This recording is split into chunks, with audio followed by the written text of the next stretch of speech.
If you watched last night's Copa America game between Chile and Argentina, all I have to say is, that's what I'm talking about, Jason. That's what we want to see. And by the way, before you go crazy, I understand that Uruguay and Mexico was a fantastic spectacle as well. I watched it. I enjoyed it. I wanted to bring it to you guys, but I'm only one man. And as much as I can do many things, Jason, I can't consistently shoot content hours upon hours upon hours of the day. I need to read. I need to go to the gym sometimes. And I need to keep up with my new shows that I seem to be watching right now, which isn't Game of Thrones, which discussed Jason, but we will move forward. I'm going to point out to the audience that you chose Fear the Walking Dead over Mexico versus Uruguay. That's not true. It's not true. It's not true. It's not true. Look, guys, the truth of the matter is, Francis makes a good point here. There's a lot of stories we have to get to and cover, so we want to make sure we're trying to get to everything. And after the weekend we just had in sports in general, Mexico-Uruguay is part of this clip with Argentina and Chile, and we'll bring you more. We're also going to be at the Mexico versus Jamaica game on Thursday at the Rose Bowl. It's going to be mental. If you see us there, come hang out. Come on our Facebook Live. We'll have a good time with you guys. Bring us a beer. You'll definitely be on Facebook Live with us if that's the case. Yeah. And of course, we're going to bring you more coverage of that after Mexico versus Jamaica on Friday. But let's begin with Argentina versus Chile, because that was a fun goddamn football game. So we went to Brazil, Ecuador, right? I know what you're saying. Great game to choose, fellas. Thank you so much. I know, 0-0. One of the most exciting thing was Jason tracking down the churro man from across the stadium and getting him to bring him a churro. And that is true. Like Brazil without Neymar, I talked about it at Facebook Live, talked about it as many platforms as I could. They're bang average without Neymar. They need Neymar. Neymar is the quality player that makes them just go above opponents like Ecuador, which is insane that I'm even saying that, because it's Ecuador. And no offense to Ecuador, they even should have won that game. They had that disallowed goal. True. But a 0-0 first half between Chile and Argentina was literally worlds apart.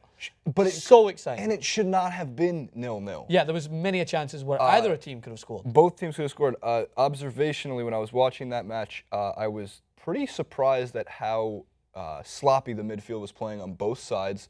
And I was shocked that Alexis Sanchez missed pretty much the best opportunity he got all night to put it in the back of the net.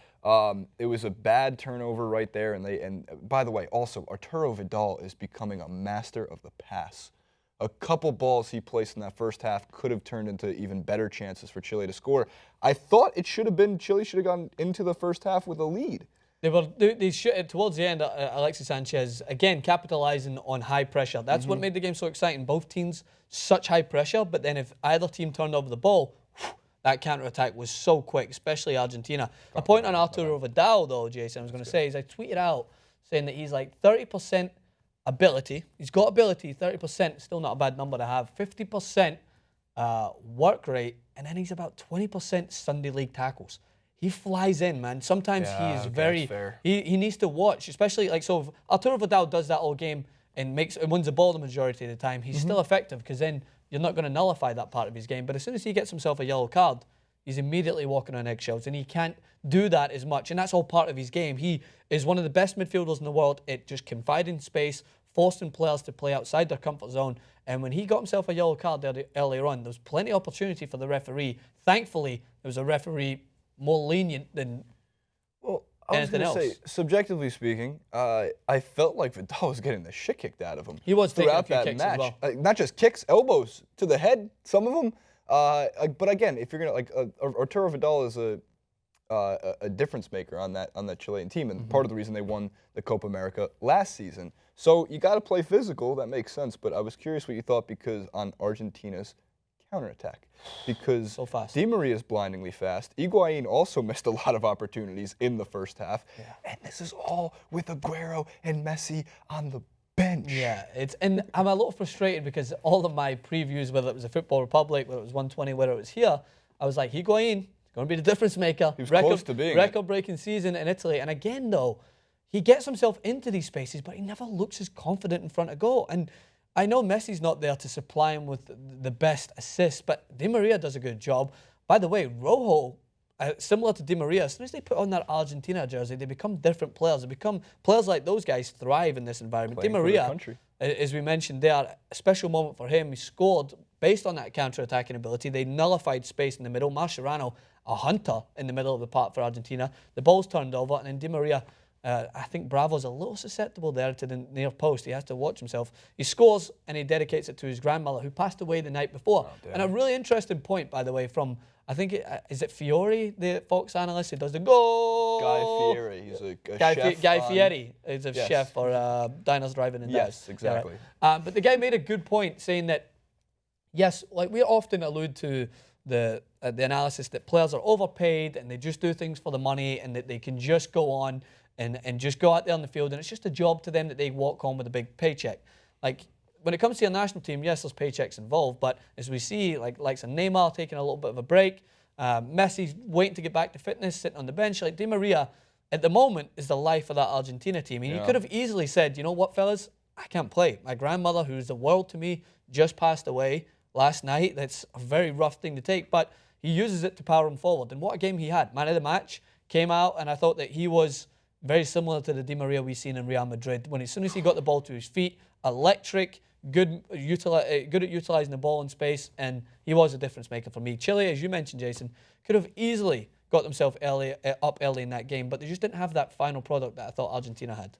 Yeah, I agree with that. So one of the things that we were discussing, Maxwell, is this is a tough question to ask because can Argentina win without Messi even playing? Like, because he's going to play. We know he's going to play. And I'm going to safely assume Aguero is going to be playing at some point too. So that's another lethal option you have coming into that rotation. Can they win the whole thing, or is it just, or can they make the semifinals without Messi? I think that, of course, right, Messi, it's like saying, can Barcelona win without Messi? Yes, but in the big games, no. There's a difference. Can they? Yes, win games. Would it be much easier with Messi? Yes, but today was a big indicator of how serious. Last night was a big indicator of how serious Argentina are taking it. And as we hear everywhere that people are saying that no one really cares about this tournament, watch that game. That was two teams that thoroughly cared about winning this game. Stadium was packed with a pro-Argentina crowd. Yeah, great atmosphere as well, by the way, and great cameraman, very similar to the World Cup cameraman. Oh, the ball's out of play. Girls! Shh. Amazing. It would actually go like this. It would go, Messi beard girls. Back to Messi beard as well. And whenever the camera went on them, the fans went mental. That's a player that has the ability to just set a place alight, no matter which team you support, celebrating him. I do like that Messi bearded up. He doesn't look 12 anymore. Just honestly is like, if I'm not playing, fuck the shave. I'm getting done for taxes. Yeah, I'm just going on the I'm trying to just blend in here in America. Maybe nobody will notice me. So, but it is a good question, Jason. I think that Messi is vital to that team. Is he as vital as Alexis Sanchez to Chile? No. I think Alexis Sanchez is I think he's the main reason they're going to put the ball in the back of the net. Di Maria steps up big for Argentina. Aguero will, if he gets back to fitness. They're deep. Argentina's the deepest team in the tournament. It's the defensive capabilities that I'm worried about because, again, they were great going forward, but they could have conceded as well. Many a times try to play from the back. Now, the other question is, like, it's one game in. Now we're getting round to our second games, but you can't really take so much on that. But this game you can focus on a little bit more so than other games because it was two of the finalists last year going head-to-head, full pelt, without, yes, Messi and Aguero, but they wanted that win. Same thing goes for Mexico-Uruguay. Uruguay, for me, one of the big favorites. And I thought that it was a phenomenal performance from Mexico. Even Chicharito, I didn't think was in top form. I think one of the best players for Mexico in this tournament is going to be Hector Herrera. And I didn't mention him as much when I was talking about players to watch before. But my God, that guy's talented. And he's shown it time and time again. And I think that he's going to be a main indicator. With Chicharito, who will pick up form, by the way, going through the tournament, can allow them to get past the line. I think they've already, for me, done enough to qualify. I think beating Uruguay in that group is the hardest thing that they had to do in Jamaica on Thursday with that home crowd. My biggest question surrounding that game is Mexico that good in this tournament and really pegged to be a team that could win it all, which would be a great story, seriously. Yeah. Or did Uruguay just have a bad game? No, I think that Uruguay, did you see the Uruguay players? Like, they were very close to going over the line with their protest to the referee right in their face. No. If you remember the World Cup. Yeah, they're and by the way, they're probably on edge. Cavani specifically is on edge after being having a up the bum the last time. Remember on the Copa America game?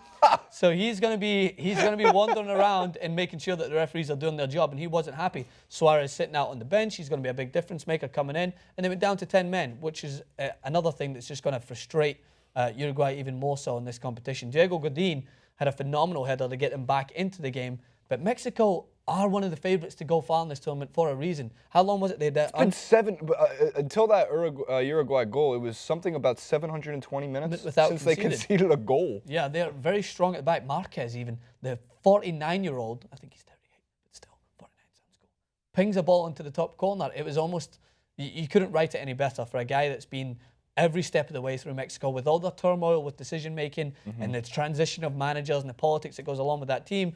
He's the face of that club, and along with the likes of Chicharito, if they happen to keep it together, I think the one thing that I saw from Mexico in the World Cup is they're often caught up with the excitement and far too intense, and that's why they often dive in. Like Marquez loves to put in a tackle. Yes, Robin dived. I'm not going to go back across this. I remember the comment section from the World Cup. He dived. But yes, you just put yourself into that complex situation when you dive in the box and when you put your leg into that situation. So as long as they remain composed at the back, I think Mexico, Jason, have a good shot. I agree. People are watching this tournament, all right? We don't have to freaking state it, but we're happy to do that at least, too. The Euros are coming up as well, which might take some viewership away, but, I mean, that stadium at Levi's was packed, and I can't wait to be there at Rose Bowl Stadium for Thursday because I was at a U.S.-Mexico game, and Mexico is 95% of that audience. We'll bring you a lot more coverage of that as well. Francis, where can they comment? They can comment in the section below and let us know what you guys think about the Mexico-Uruguay game. Was it the best game in the tournament so far? As much as I do love to go along with our large Mexican audience who, again, you guys are very open and opinionated about our coverage. So there you go. We talked about it. But for me, the Chile-Argentina was the most enjoyable game of the tournament so far. Hit us in the comment section below at TYT Sports on Twitter, Francis_Maxwell, Jason Rubin 91. We'll see you guys if you're there on Thursday. If not, come back as always.